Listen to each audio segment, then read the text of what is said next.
One, two, three.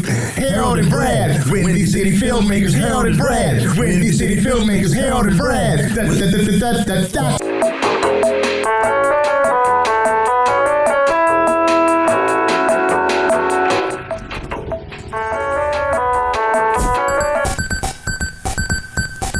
All right, we go. 3, 2, 1.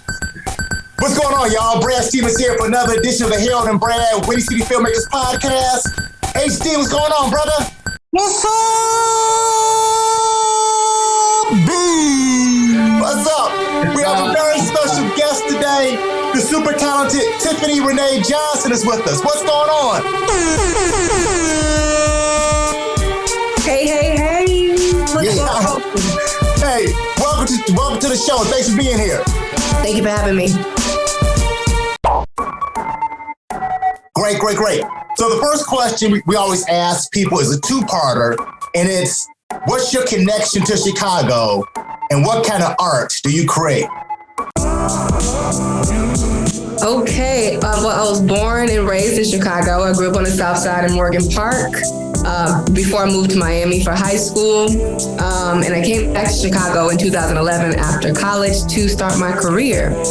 And my connection to the art is, to the arts. I work in theater, TV, and film, and sometimes commercials. And I'm also just starting to expand the ways that I work in those areas. Like I'm starting to work on the other side of the table sometimes, which is exciting. And starting to create some of my own work. So Yeah. I think you started a long time ago. I had ran into you, was that in Miami at the Black Film Festival in the lobby down there one year? Mm-hmm. And one year I went down there. There you were. You were a clipboard or something.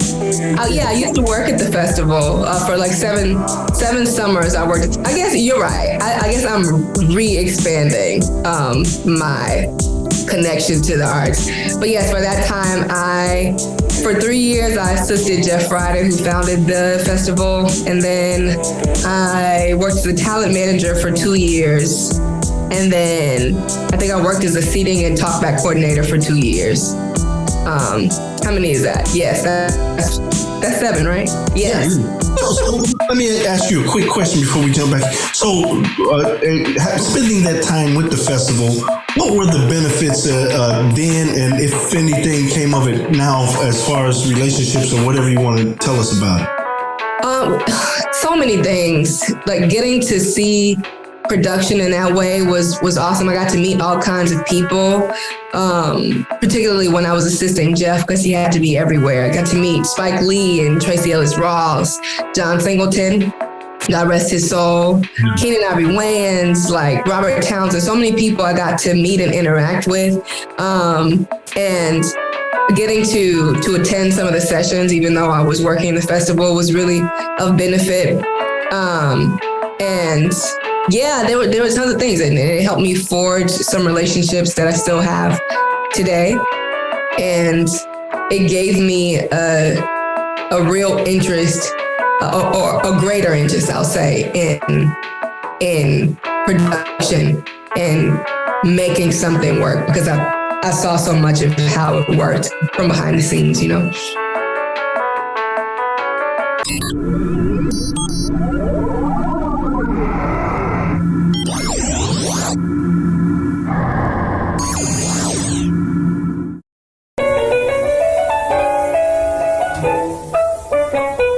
About film and television, like Shameless, Chicago Med, Chicago, The Chi. For your experience, what are some of the differences, maybe the differences and similarities between doing film and television and doing theater in terms of acting? Very different. A lot of times people ask me which one I like more, and I always have a hard time answering that question, but I can definitely identify the differences. With theater, there's always a lot more rehearsal time and a lot more time to sit with the story and the character. And also there's a live audience, you know, and there's nothing like that real time interaction and communion with the people who come to see the show. TV, and film. I've done more TV than film, but film is starting to expand. It's a lot more. The intimacy is different, and not that the theater is not intimate. It's very intimate, but like the relationship that you have to the camera is just different. I feel like the honesty that you have to have on camera is very specific because the camera picks up everything. So I think you have to kind of go to a different place, not necessarily a deeper place, and to make sure you're playing it as true to life as possible, because the camera, I always say, can pick up every thought that you have. And also, like, sets are just different. Being on set is different from being in a theater. And there's tons and tons and tons of people on set. A lot of people don't realize how many people work on a set to make something happen. Even if it's for like a 30-second commercial, there's so many people and so much time that you spend. So I guess time is spent in a different way. You spend a lot of time in the theater over the course of many, many days. And for set, you can spend a lot of time on a set for a short amount of like work or a short amount of screen time or whatever the project or story calls for.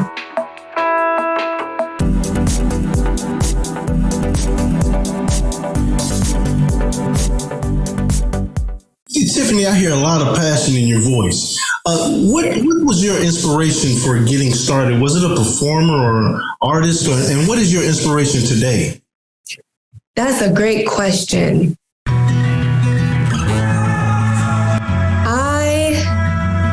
I'm trying to remember the very first thing that inspired me. I was talking about this the other day. I think the first play that I saw was at ETA, and it was called like Mr. Lemon and the Knuckleheads or something like that. And I think that was my exposure to theater.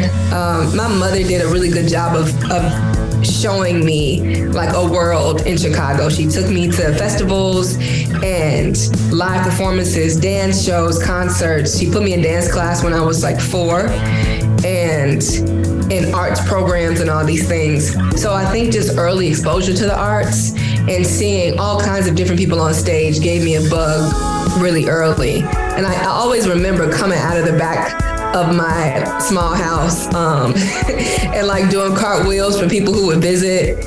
So I just feel like I was always performing, but I think it's because I saw the people doing it from the time I was really little. No doubt. What about today? What inspired? Oh yeah, today. I really love story. I love it so much. I love stories. I love getting to play different characters and figuring out how to see the world through their eyes. I love finding the truth in story, or the truth wrapped in story, and like continuing to find ways to like to find that truth and to tell stories honestly, or to point people toward a certain truth that can be transformative for them, or that can shift the way that they think, or just really just give them some kind of cathartic experience coming to the theater or watching something on TV that takes them away from the realities of life for a bit. I love telling stories, y'all.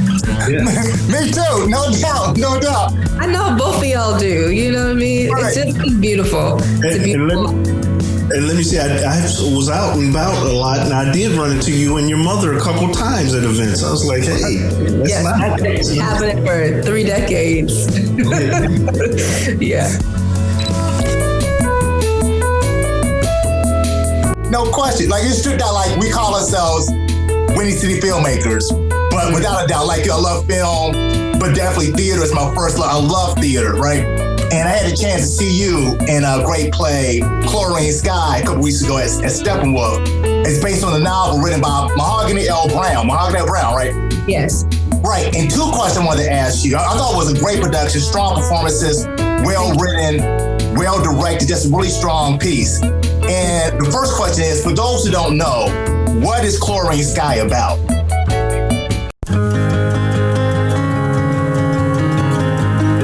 Chlorine Sky Sky is about a young girl named Sky. She's 16, and she's really just moving through life trying to figure it out. And she's kind of a misfit. You know, she really likes basketball and swimming, and she's not really a popular girl, cool girl. And she feels every bit of that. So she kind of just takes us through her journey as a teenager, and all the struggles and challenges that comes with.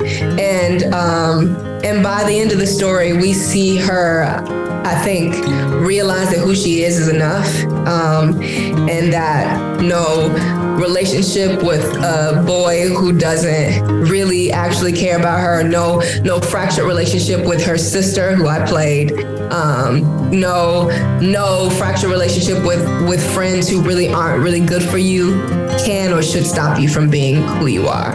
So I think that's the essence of the story.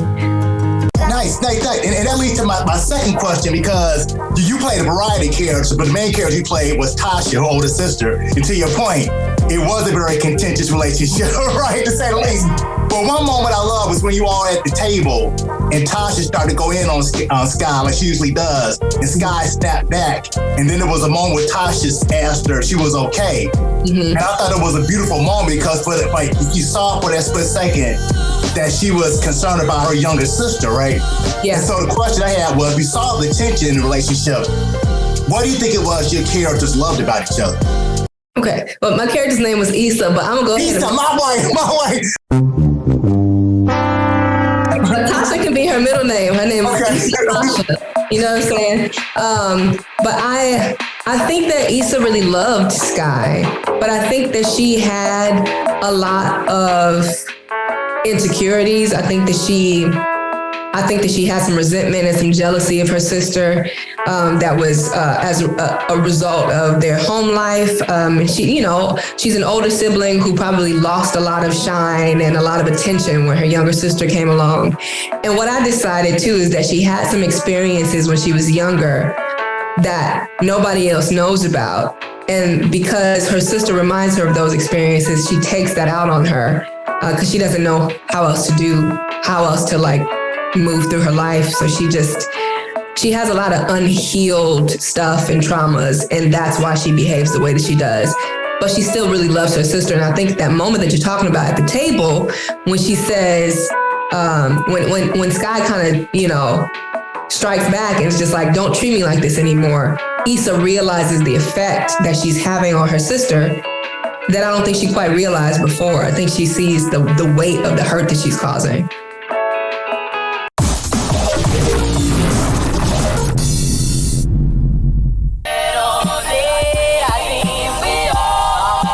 So let's talk about Chicago. Chicago is a great town. And you've done the big theater houses and the TV shows. What makes Chicago a great theater and film and TV town for you?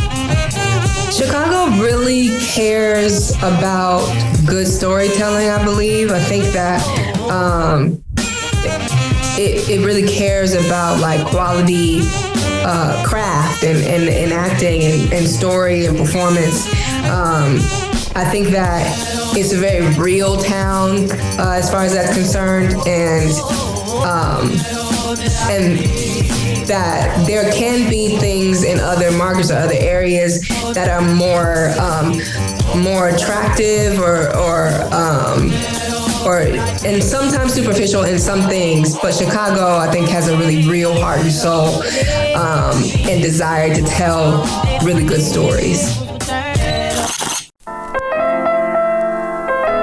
No, it's tripped out. I went to FAMU, Florida A&M, 1,000 years ago. It was a great experience. We had Ricky Harris on the show. He went to Tennessee State. Oh yeah. Right. We had Tracy Bonner on too. She went to TSU. Mm-hmm. We talked about our experience going to historically black colleges and universities. What that experience was like. What was your experience like going to Howard Bison's? What was that experience like for you? Amazing. I love Howard. I loved every moment, every year. I tell students that I talk to all the time to really consider going to HBCUs. I know your guidance counselors and everybody else is telling you to not, and that it's not practical or that it's not a real reflection of the world. And my answer to that is so. And also that I disagree. I think that it's a unique experience and it doesn't look like the rest of the world, but that's also what breeds a lot of the confidence that we have coming out. Like, I came out of Howard believing that I could compete and work against anybody. You know what I mean? And like, I didn't even realize it's not like I was just shouting that from the hills, but that's what it gave to me. Just really rich experiences inside and outside of the classroom. I love the culture at Howard. I love that everything had a process, from dorms to Christian organizations. Everything had a process. You know, everybody was online for something, which was hilarious to me. And I love that the dorms competed against each other in festivals and stuff. Like, I was on the dance team for the quad representing Frazier's second floor, you know, quad up. Yeah, there's nothing like an HBCU experience. There's nothing like Howard. And yeah. Yeah, it was a great experience for me too. Like, not that I wasn't around other people, educated people, whatever the case may be, but it's something about having a lot of people from different parts of the country, different parts of the world. You know, just seeing professors, doctors, the whole 9 yards. It's diverse. Who look like you. It's diverse. Yeah. And let me add, the Vice President of the United States came out of Howard. Yes, she did. It's not practical, please. Yes, and like you're saying, Brad, HBCUs are diverse, which people don't realize. People are coming from all over the country, all over the world, from all walks of life and experiences and points of view. But in order to understand the diversity of HBCUs, you have to really understand the fact that Black people are not monolithic. Right. And there's all kinds of us and frames of thought and all of that. And yeah, so when people say that it's not diverse enough, I say, yes, it is. No doubt. My brother came out of Alcorn. He's a principal now. You know, nice. It is practical. It works. Hey, I want to ask, were you down there with Chadwick Boseman? Were y'all down there at the same time, or? I was not, unfortunately, but I've heard such amazing stories. I remember when he spoke at commencement, probably a few years before he passed away. And also, he had worked so hard to get what was then the Fine Arts Department to become a college within the school again, which means more funding, more attention, more resources. So now it is the Chadwick A. Boseman College of Fine Arts, which is awesome to see. And I wish he was here to see that happen, but I'm glad that it's honored, that it's named in his honor. Did you say you were there for the commencement? I wasn't there. I watched it. Yeah. It was powerful. Yes, very much so. Yeah. Hugely powerful. Like, it still gives me chills, like the things that he said during that commencement, which were even more, like when he passed away, I went back and saw some